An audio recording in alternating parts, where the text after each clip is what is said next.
The stench hit Coven Wraith first, a nauseating mixture of alien pheromones, fear, and industrial disinfectant that failed at its singular purpose. His pulse quickened as he pulled the hood lower, concealing his all-too-human features. 6 months. Stranded on Nexus Station had taught him one immutable fact. Humans were rare enough to be valuable, rare enough to be hunted.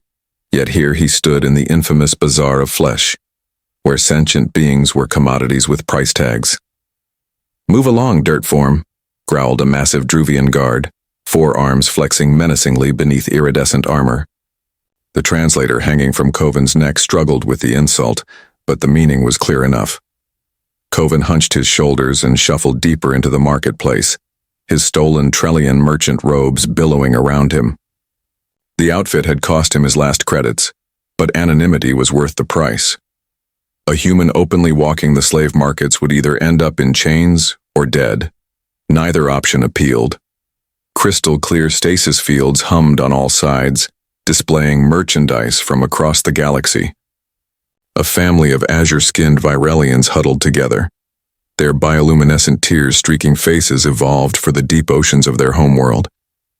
Beside them, a lone Kellen warrior stood defiant despite the neural inhibitor clamped to her spine, eyes promising death to anyone foolish enough to purchase her. Coven kept moving, sick to his stomach. He'd come with purpose, following rumors of another human captured by Nexus Station's mercenary fleet. If true, they'd be the first human he'd seen since the raiders had taken his research vessel 6 months ago. The rest of his crew was either dead or scattered across the sector in similar circumstances. Rare specimens. Final auction of the cycle. A booming voice echoed through hidden speakers. Exclusive viewing for qualified buyers.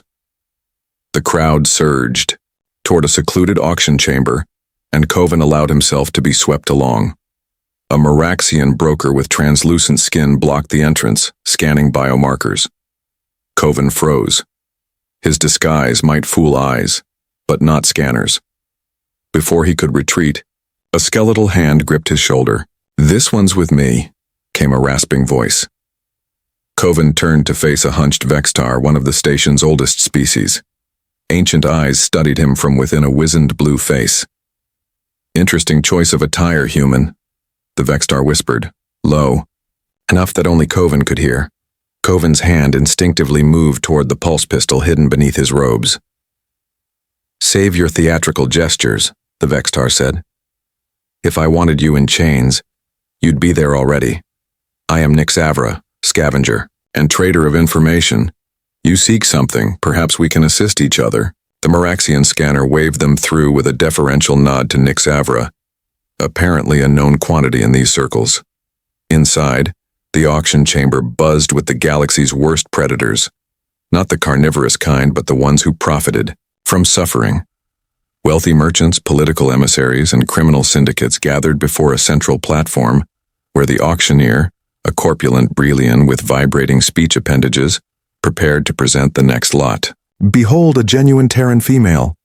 Coven's breath caught as the stasis field ascended from the platform. Inside stood a woman with copper-red hair and defiant emerald eyes. She wore the tattered remains of a Federation science uniform, the insignia of the Xenobiology Division still visible on the sleeve. Magnificent specimen. Resilient, intelligent, and exceedingly rare since the humans' isolationist policies. Bidding begins at 50,000 credits. Nixavra leaned close. "You have until the end of this auction to tell me why I shouldn't turn you in for the bounty. It would buy me a comfortable retirement." Coven watched the woman in the stasis field clench her jaw, standing proud, despite her circumstances. Her eyes scanned the crowd, and for a heartbeat they locked with his. Recognition flashed across her face. "Because," Coven replied softly, "I'm going to burn this entire market to the ground, and you're going to help me." Ambitious. Nixavra's mandibles clicked in what might have been amusement. And what could possibly convince me to assist in such suicidal endeavors? The bidding war intensified. A Krularian minister raised the offer to 80,000 credits, while a syndicate boss from the Outer Rim countered with 90. The human woman, Dr. Elauan Varys, according to the hovering information display, maintained a stoic expression, but Coven caught the slight tremor in her hands. "The Federation has placed bounties on humans returned alive," Coven whispered. 10 times what you'd get selling me here, and unlike these vultures, the Federation actually pays." This was a calculated gamble. The Galactic Federation had indeed established such bounties after the Nexus conflict left thousands of humans stranded across hostile space. Whether the bureaucracy would honor such promises was another matter entirely. 120,000, bellowed a hulking figure from the back, silencing the chamber. The newcomer pushed forward. An Azkari warlord, his craggy hide adorned with trophies from 100 conquered worlds. "I'll take the Terran female. My collection lacks a proper human specimen." Nix Avra's compound eyes narrowed. "That's Warlord Drakmar. He doesn't collect species. He dissects them for sport." Coven's fingers tightened around his concealed weapon. "Lot number?" he asked quietly. "What? What's her lot number in the system?" 492X. Nix Avra replied after consulting a holographic display. "Why does that?" Coven yanked a small device from his pocket, a modified transponder he'd salvaged from his ship's wreckage. "Can you access the market's security grid?" The Vextar bristled. "Certainly not from here. Such systems are 200,000, Drakmar roared, ending all competing bids. "Going once." The auctioneer trilled enthusiastically. Coven pressed the transponder into Nix Avra's spindly hand. "Get this into their network. It'll trigger a cascading failure in all stasis fields with the prefix 492. "Going twice," Nix Avra hesitated. "If you're captured, I'll claim you were my slave. You had no choice." Coven locked eyes with the ancient alien. "Or you could just walk away. Your call." The auctioneer raised his appendage for the final declaration. "Sold to..." The lights flickered. The stasis field surrounding Dr. Varys wavered, then dissolved completely. Chaos erupted as alarm systems blared throughout the auction house. Coven moved instinctively, shedding his outer robe as he vaulted toward the platform. Security drones swarmed overhead, their targeting systems confused by the cascading power failures spreading through the market. Dr. Varys, momentarily stunned by her unexpected freedom, recovered with impressive speed. She grabbed a ceremonial staff from the auctioneer and swung it with precision, sending the Brillian sprawling across his own platform. "This way," Coven called, tossing her a secondary weapon from his belt. A neural disruptor, non-lethal, but effective against most species. "Who?" she began.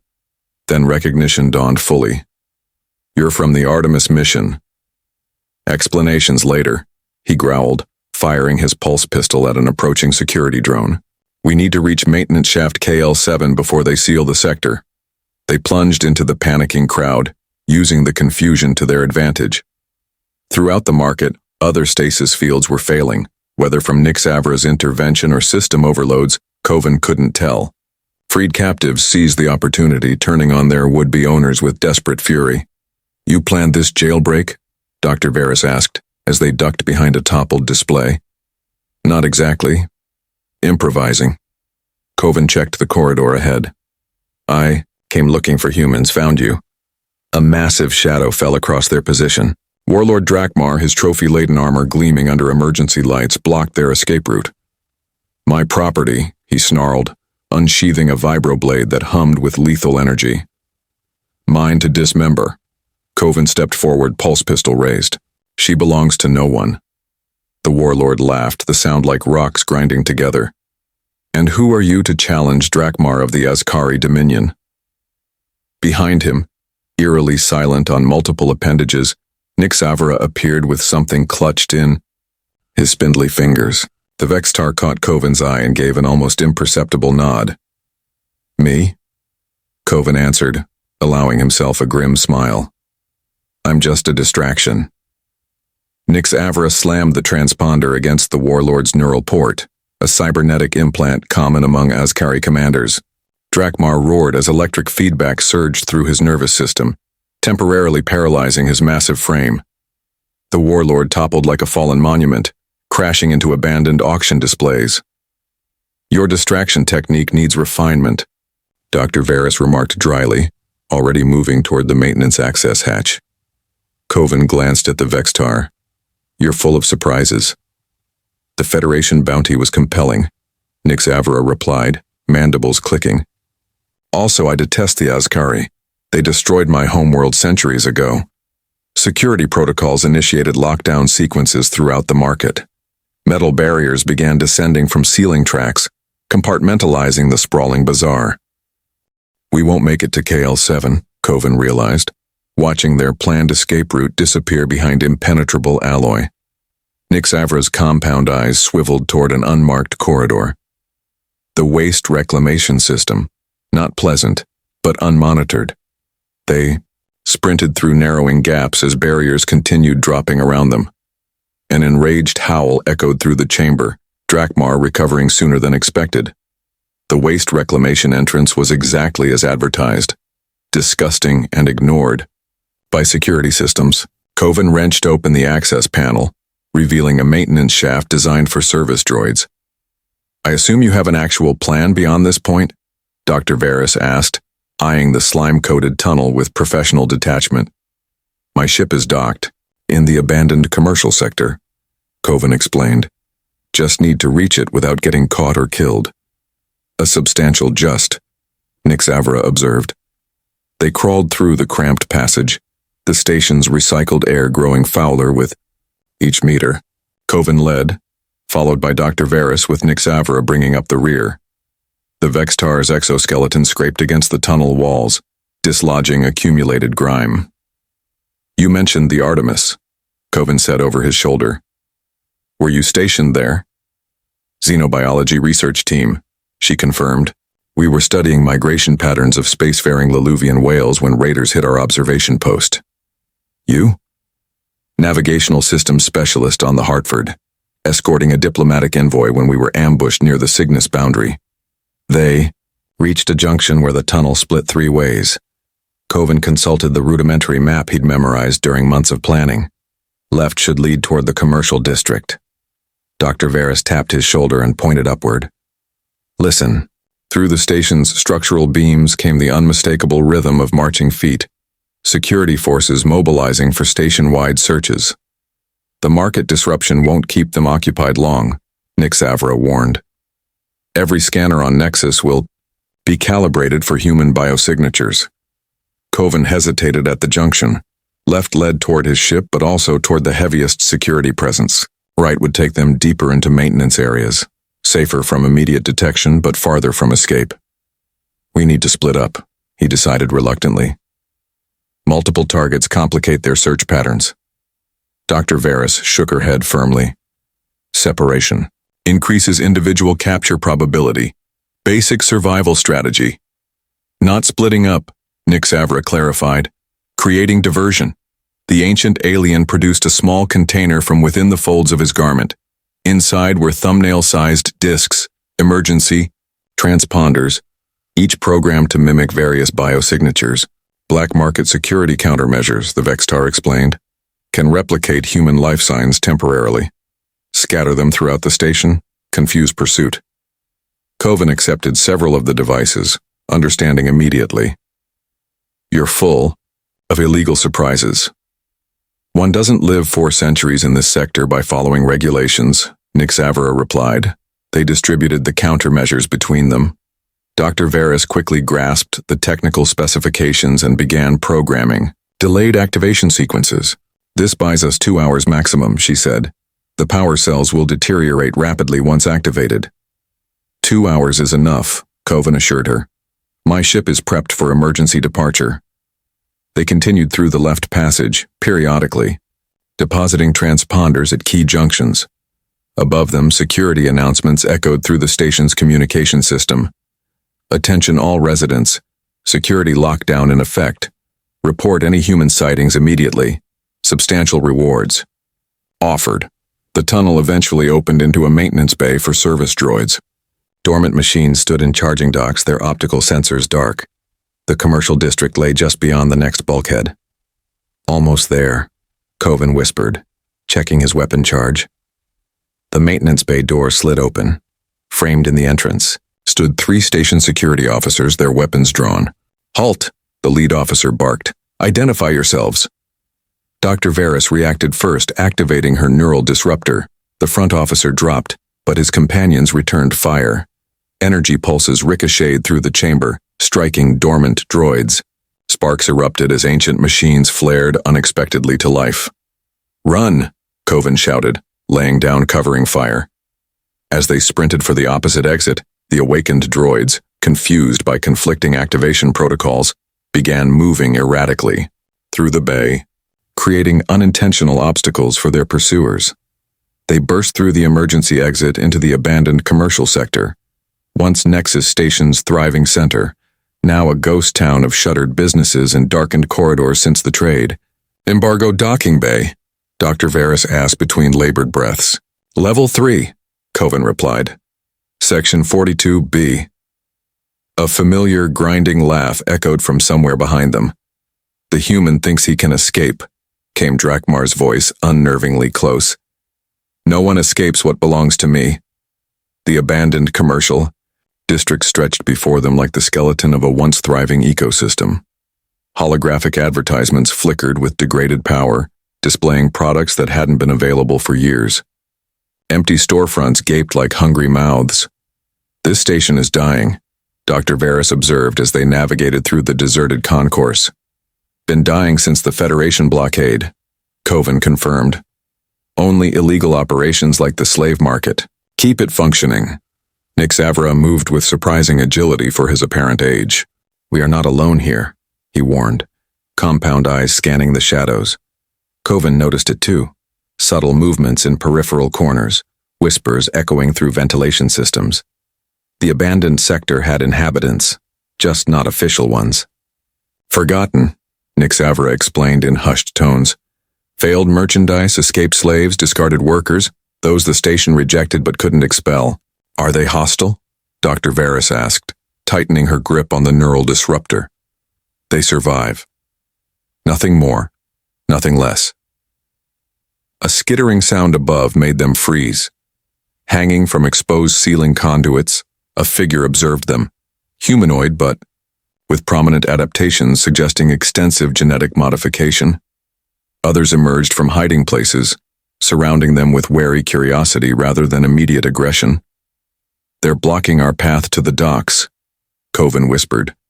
The apparent leader dropped from the ceiling, landing with feline grace. Her skin bore the unmistakable pattern of laboratory barcodes, and what might have once been wings had been surgically reduced to vestigial stumps on her back. "Surface dwellers," she addressed them in accented tradespeak. "Why enter Undercity?" Coven stepped forward cautiously. "We seek only passage to the docking bays. We mean no harm." The leader circled them, sniffing. "Humans," she identified with surprise. "Rare. Valuable." Her eyes narrowed at Nixavra. "And a Vextar elder. Strange. Companions. Market security follows," Nixavra stated simply. This information rippled through the gathering forgotten, eliciting hisses and murmurs of displeasure. Whatever their circumstances, they clearly shared no love for station authorities. "Drakmar hunts as well," added the leader, confirming she had extensive information networks. "His trophy wall displays many of our kin." Dr. Varys stepped forward. "Then we share common enemies." The leader considered this, tilting her head at an angle that emphasized her non-standard physiology. "Perhaps bargain possible. Safe passage through Undercity for payment." "Credits?" Coven asked, though he had precious few remaining. "Information," she countered. "Station security codes. Access to arrival manifests." Understanding dawned on Coven. The Forgotten weren't just survivors. They were conducting their own resistance, helping others escape the market's grasp. "My ship systems can crack those protocols," he offered, decision made instantly. "I'll transfer everything before departure."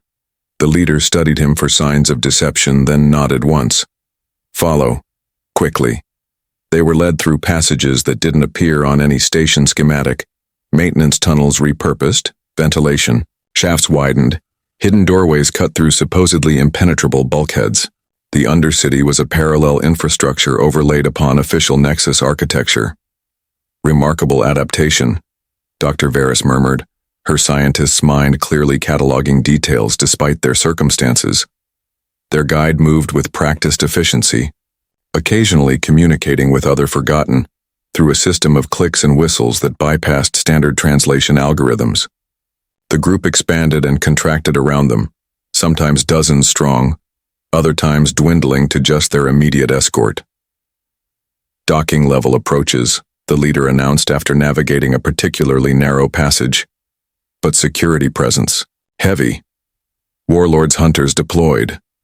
A distant explosion rattled the corridor, followed by alarm klaxons. The diversionary transponders were working, drawing attention throughout the station as security forces chased phantom human signatures. "We'll need a diversion to reach my ship," Coven said. The leader chittered something to her companions who dispersed immediately. Diversion provided. Dock number? 42B, Coven replied. Corellian light freighter, modified. Recognition flickered across her features. The ghost ship. 3 cycles. Docked, no registry filed. Coven nodded. "I've been preparing for this moment since arriving." They emerged from a maintenance hatch directly overlooking the docking bay level. Below, security forces were spread thin, responding to multiple alerts across the station. Through the massive viewport, Coven spotted his ship, the Horizon Dawn, unremarkable except to those who knew what modifications lurked beneath its weathered hull plating. 60 seconds, the leader announced. When alarms sound, run. Don't stop. Before they could ask what alarms, the Forgotten melted away into hidden passages, leaving them alone on the observation deck. "You trust them?" Dr. Varys asked. "No choice," Coven replied. Nyx Avra's mandibles clicked anxiously. "The warlord approaches, I sense his rage." As if summoned by the words, Drakmar's massive form appeared at the far end of the connecting corridor, flanked by personal guards. The Azkari warlord spotted them immediately, his scarred face contorting with vicious satisfaction. "Run," Coven urged, but it was too late. They were trapped between Drakmar's advancing forces and the drop to the docking level. The warlord raised his weapon. Multiple explosions detonated simultaneously throughout the sector. Emergency systems wailed as atmosphere barriers engaged. The station trembled under the coordinated assault on its infrastructure. "Now!" Coven shouted above the chaos. They sprinted toward the emergency access ladder as Drakmar roared in frustration, momentarily disoriented by the cascading failures.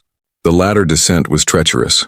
20 meters of vertical drop with alarms blaring and emergency lights casting disorienting shadows. They landed on the docking level as security barriers began closing, sectioning off the bay. The horizon.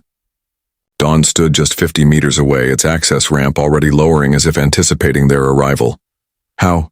Coven began, but there was no time for questions. They ran for the ship as Drakmar's furious bellow echoed from above. Energy weapons discharged, scorching the deck plates around them. Dr. Varys stumbled as a bolt grazed her leg, but Coven caught her arm, maintaining their momentum. They reached the ramp as the bay's atmospheric containment began failing, a final gift from the Forgotten, forcing emergency protocols that would ensure the Dawn could launch without docking clamps.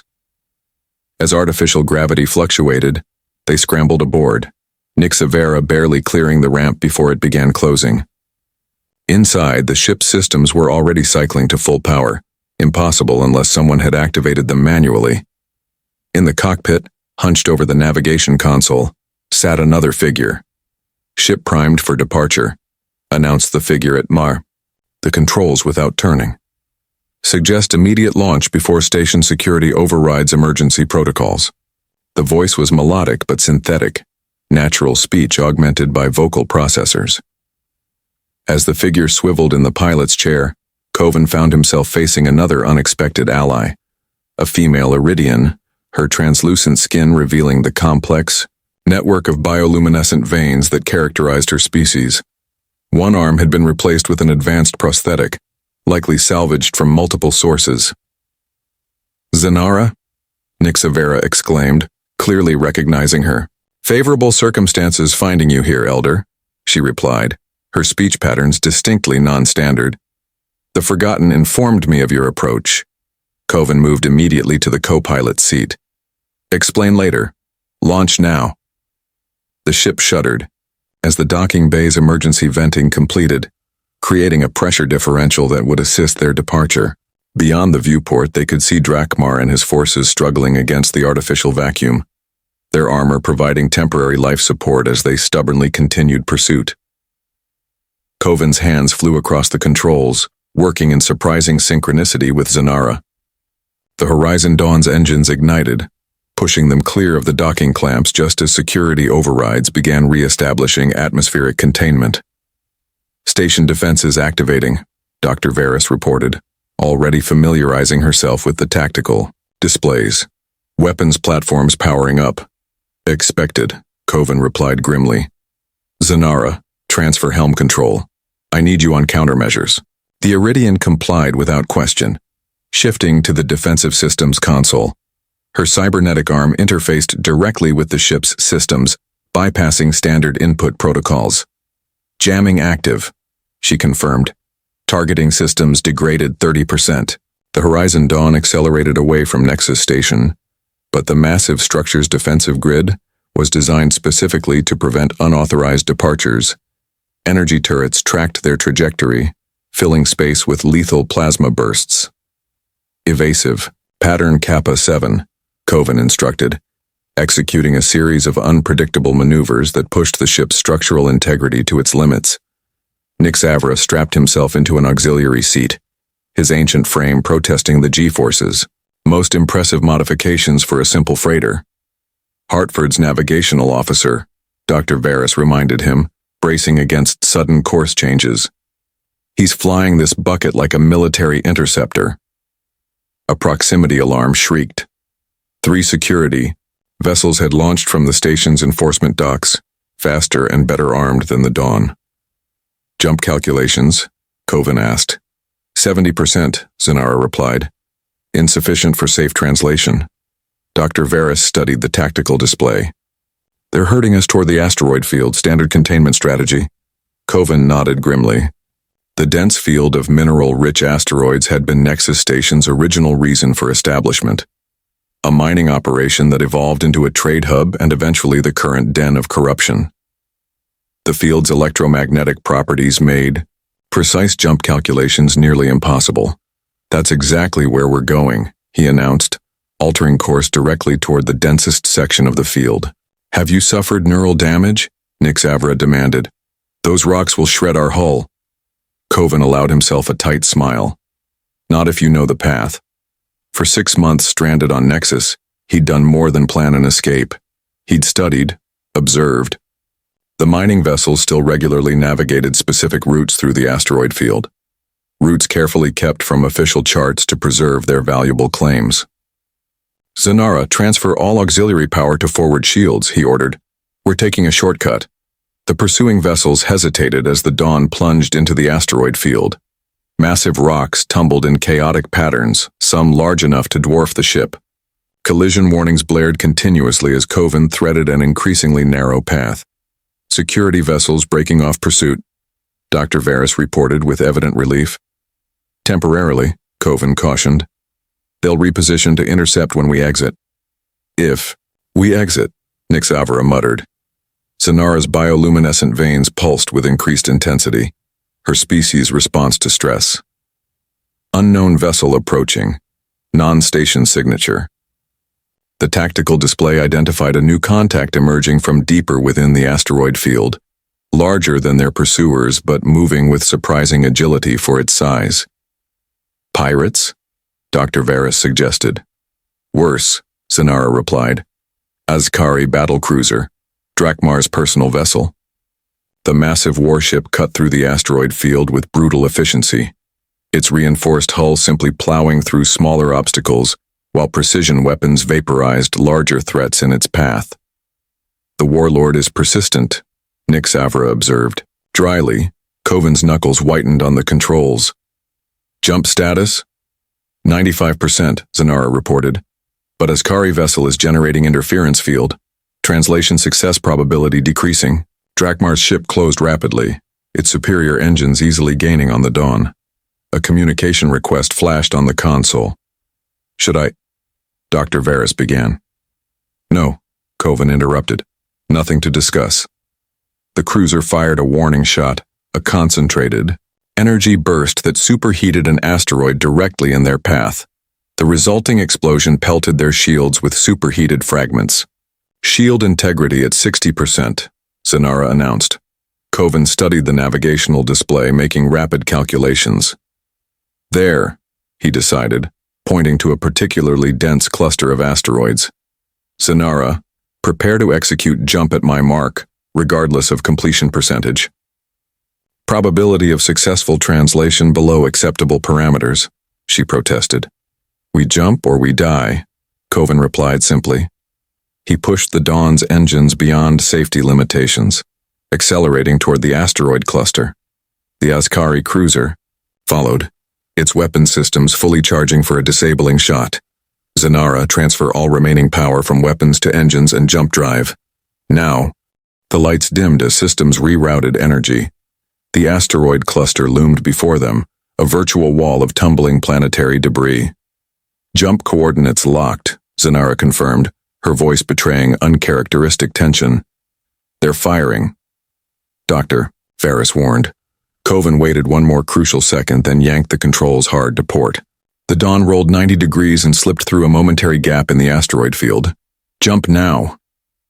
The familiar sensation of hyperspace translation enveloped them, that sickening moment of existing simultaneously in multiple points across space-time. Through the viewport, stars stretched to infinity as normal physics surrendered to the laws of hyperspace. Then everything went wrong.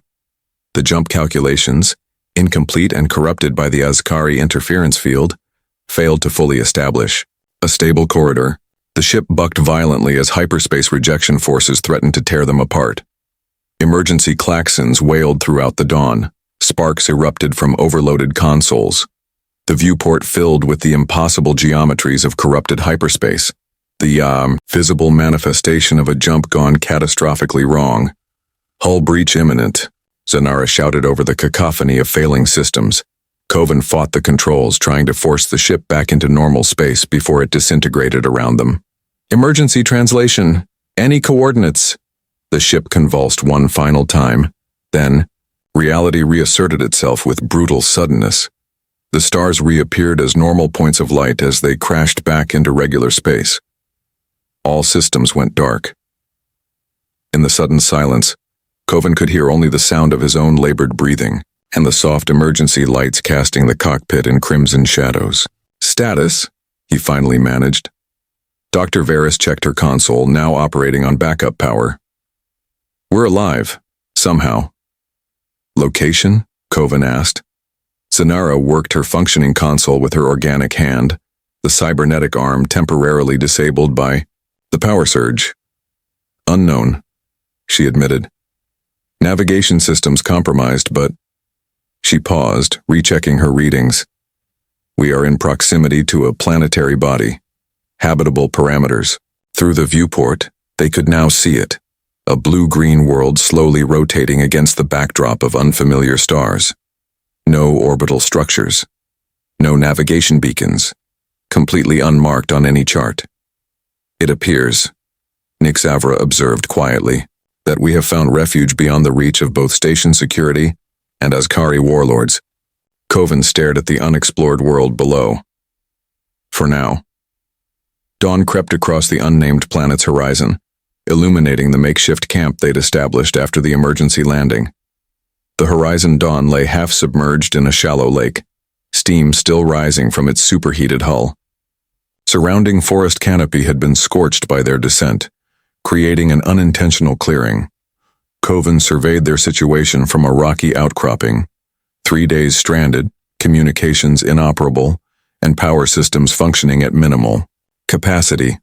Yet the planet itself offered surprising bounty, breathable atmosphere, potable water, edible vegetation identified by Dr. Varys's portable xenobiology scanner.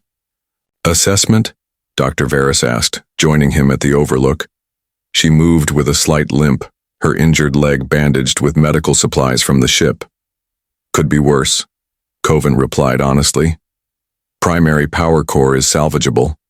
Environmental systems functioning. If we can't repair the jump drive, this place could support long-term survival.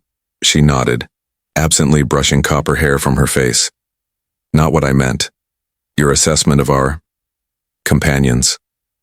Below, Nix Avra and Zanara were conducting an inventory of salvageable components. The ancient Vextar's expertise proved surprising. For a supposed information broker, he demonstrated intimate knowledge of starship engineering. Zanara's cybernetic arm, now functioning again, allowed her to interface directly with damaged systems. Nix Avra knew exactly who you were in that auction, Coven acknowledged. And Zanara knew precisely how to operate my ship. Coincidences, I don't believe in. They're more than refugees, Dr. Varys agreed. The question is whether their agenda aligns with ours. The conversation paused as they watched Zanara scale the ship's hull with inhuman agility, accessing a damaged communication array. The Iridian's translucent skin reflected the morning sunlight, creating prismatic patterns across the clearing. We need them, Coven admitted reluctantly. At least until the ship's repaired. A faint vibration trembled through the outcropping, then another, rhythmic, deliberate. Dr. Varys froze. We're not alone. They descended quickly to alert the others. The vibrations grew stronger. Massive footfalls approaching through the dense forest. Tree canopies swayed with the passage of something enormous. Defensive positions, Coven ordered, retrieving weapons from their makeshift camp.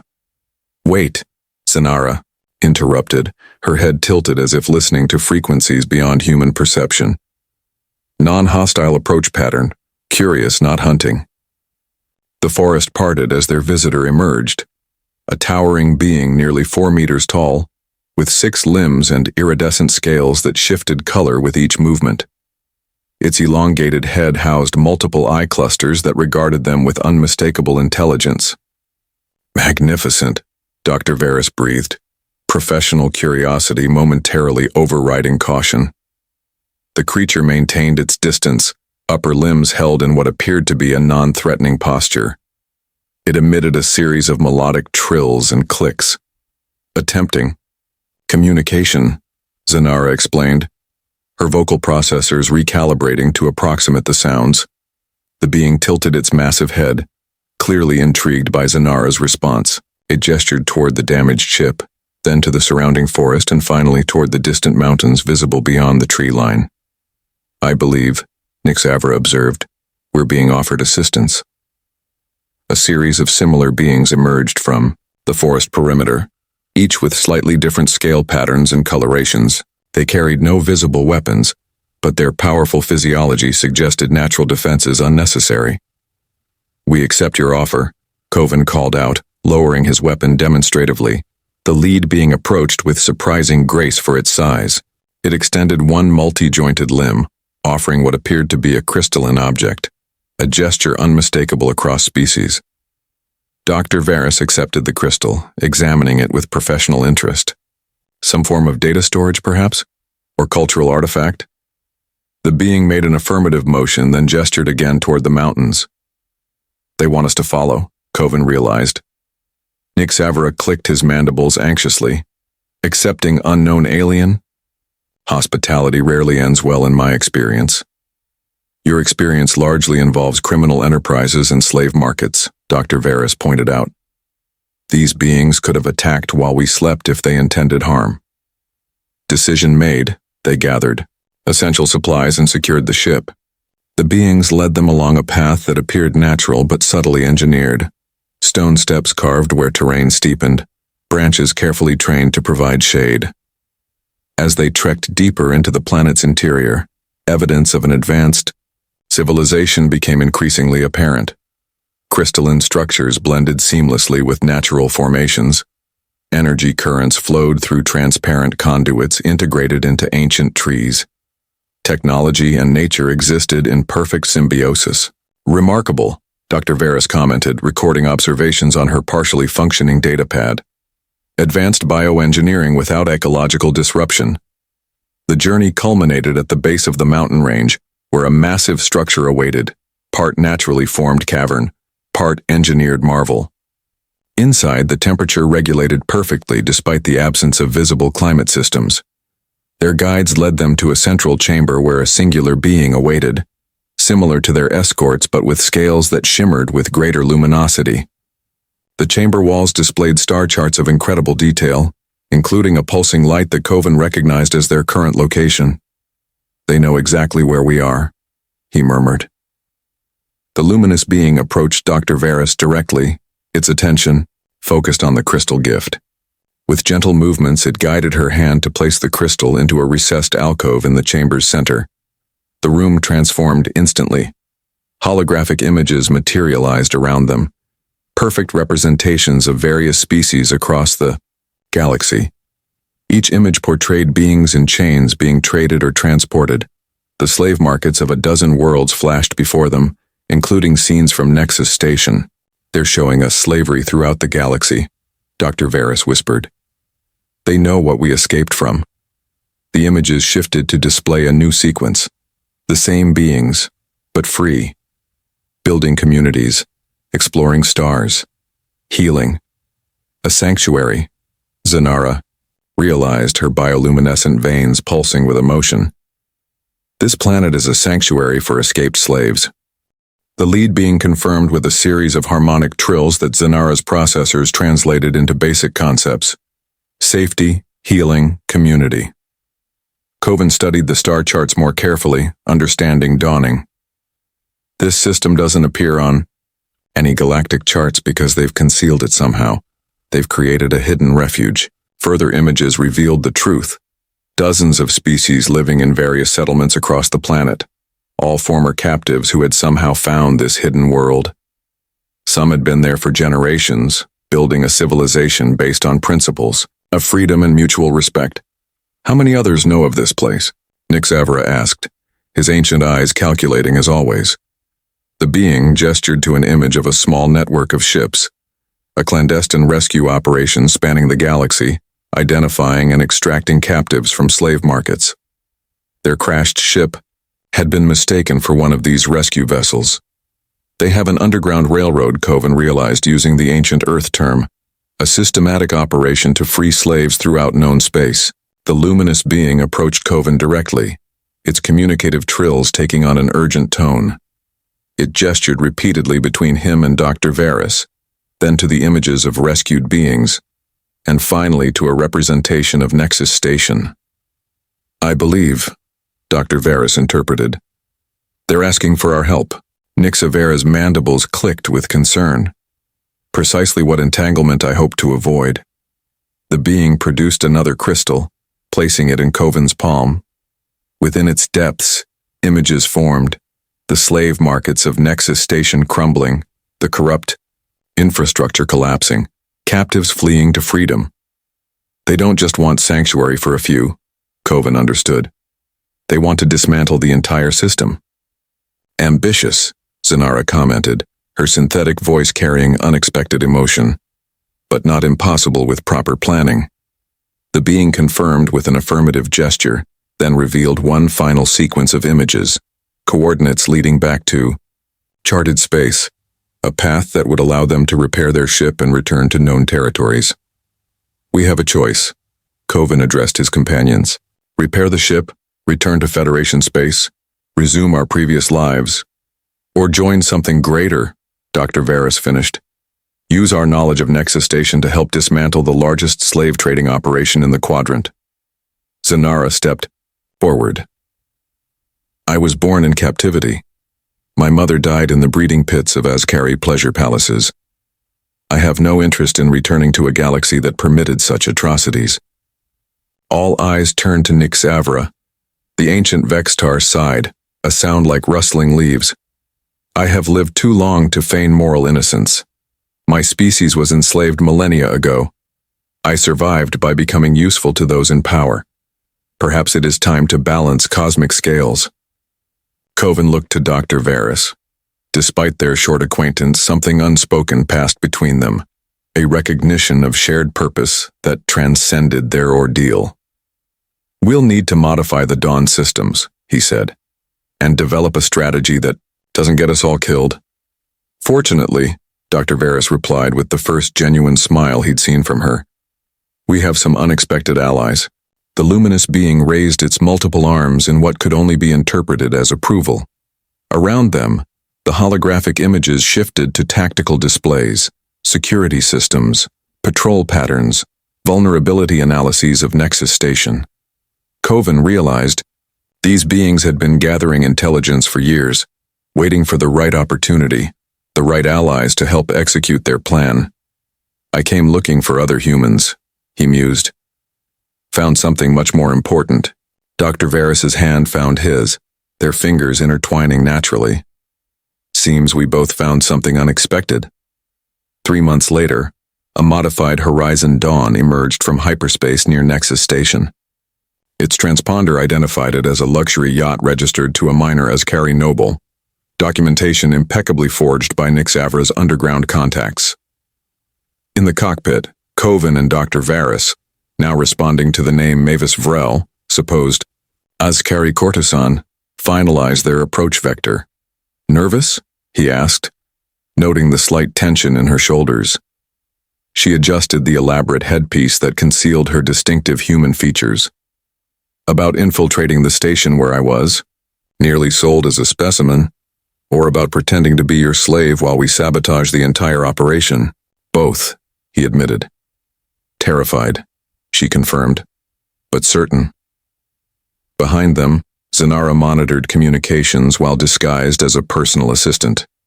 Nix Avera would remain aboard, coordinating with their new allies through the modified crystal technology integrated into the ship's systems. Station security requesting identification and purpose, Zanara reported. Coven activated the communications array, assuming the arrogant tone of an Azkari noble. Vessel Righteous Conquest requesting premium docking. Lord Vaznik arriving with Taum, merchandise for private auction. As anticipated, the mention of a private auction, code for high-value slaves, expedited their clearance. Nexus Station's corruption remained its greatest vulnerability. Docking protocols accepted, Zanara confirmed. Coven reached for Dr. Varys's hand one last time before they would be forced to assume their roles. Ready to walk out of here with more than just each other this time? She squeezed his hand firmly, ready to ensure no one else ever has to. The Horizon Dawn, rechristened and disguised, slipped into the docking bay of Nexus Station, not as fugitives or captives, but as liberators carrying the seeds of the slave market's destruction. And as the docking clamps engaged, silent signals radiated throughout the station, awakening dormant allies embedded months ago, the forgotten in the Undercity, the hidden refugees passing as service workers, the countless beings who had dreamed of freedom while wearing chains. Revolution had arrived at Nexus Station, smuggled in by a human who had once fled its markets in desperation, now returning with purpose, and a wife who had once been merchandise, now architect of liberation. The alien slave market was indeed no place for a human, but it was exactly where humanity's finest qualities would finally bring it crashing down.